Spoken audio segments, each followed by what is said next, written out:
that this didn't happen. I just want to get on record to say you're saying this didn't happen. I'm going just to explain something that is going to tell you and even our viewers. Thank you. They will make up a decision. All right.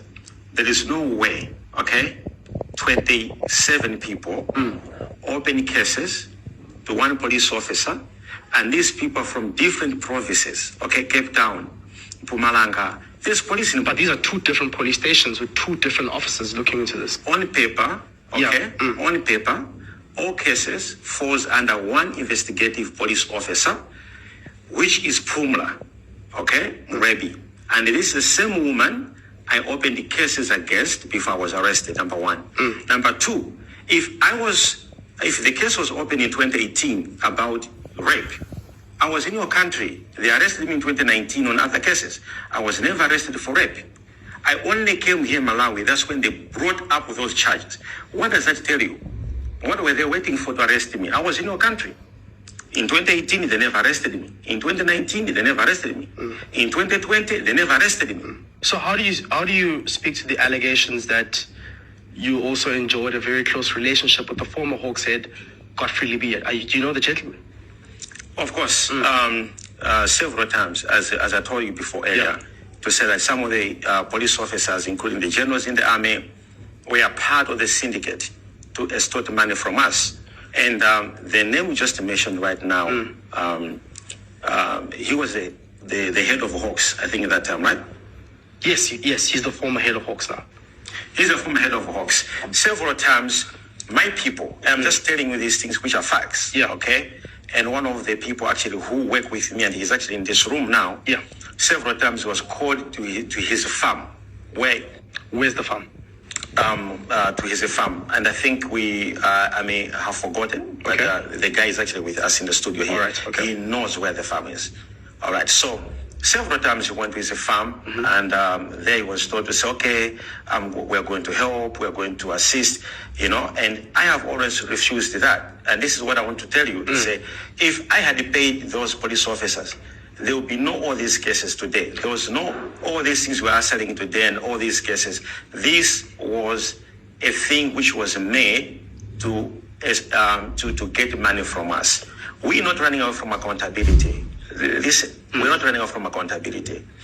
Court is court, okay? However, if justice has to be served, it has to be served fairly. Let's dissect the issue before we get into that. You were called to a farm.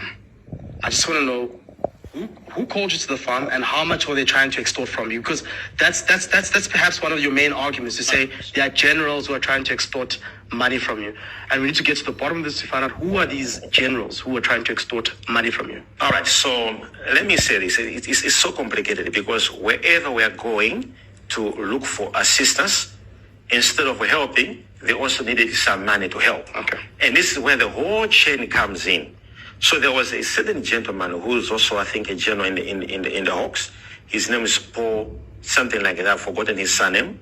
And this is the man who said he can take the matter to the head of the Hawks so that he can help us. Which head of the Hawks? I just want to know. Libya. Godfrey Libya. Yeah. He's now former head of the Hawks. Okay. Yeah. So this gentleman said to you he can take the matter to Libya. Yeah. Okay. So he said he can take the matter to Libya. So, okay. Because we're looking for assistance, maybe they'll be arrested, or maybe these guys who we have opened the cases against, maybe they'll be arrested. You see, or if there's any investigation against us, because what we are saying wasn't to say that there shouldn't be investigations against us.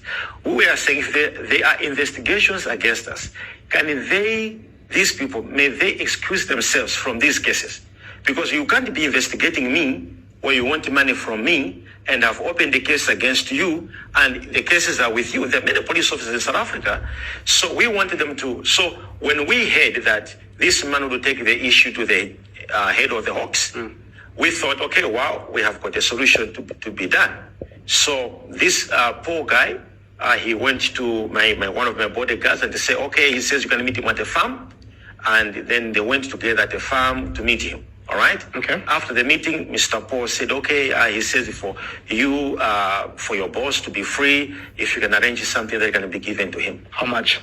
I think it was about 2 million, 3 million, something like that. So this gentleman who was sent, or who was instructed by Libya spoke to your bodyguard on a farm and said to help you. Actually, to help met, you. met General Bia, not once. You met him. No, not him.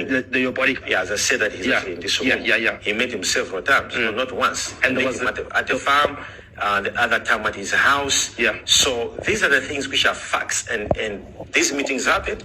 And when I was hearing to say, you see, I'm trying to get the help, the only ones who never wanted money from us, to be to be truthful, it's Fraser. He never asked money from us. The head of the former minister, Bongo, he never asked money from us. The general of police, Story, he never asked any money from us. But the people I'm mentioning, these are the people who wanted the money. Even the head, they call him the president of the Hawks, who called for a meeting with my lawyer. He never asked anything to do with the money from us. Okay. But I'm telling you, people who were asking for money. So Mr. Paul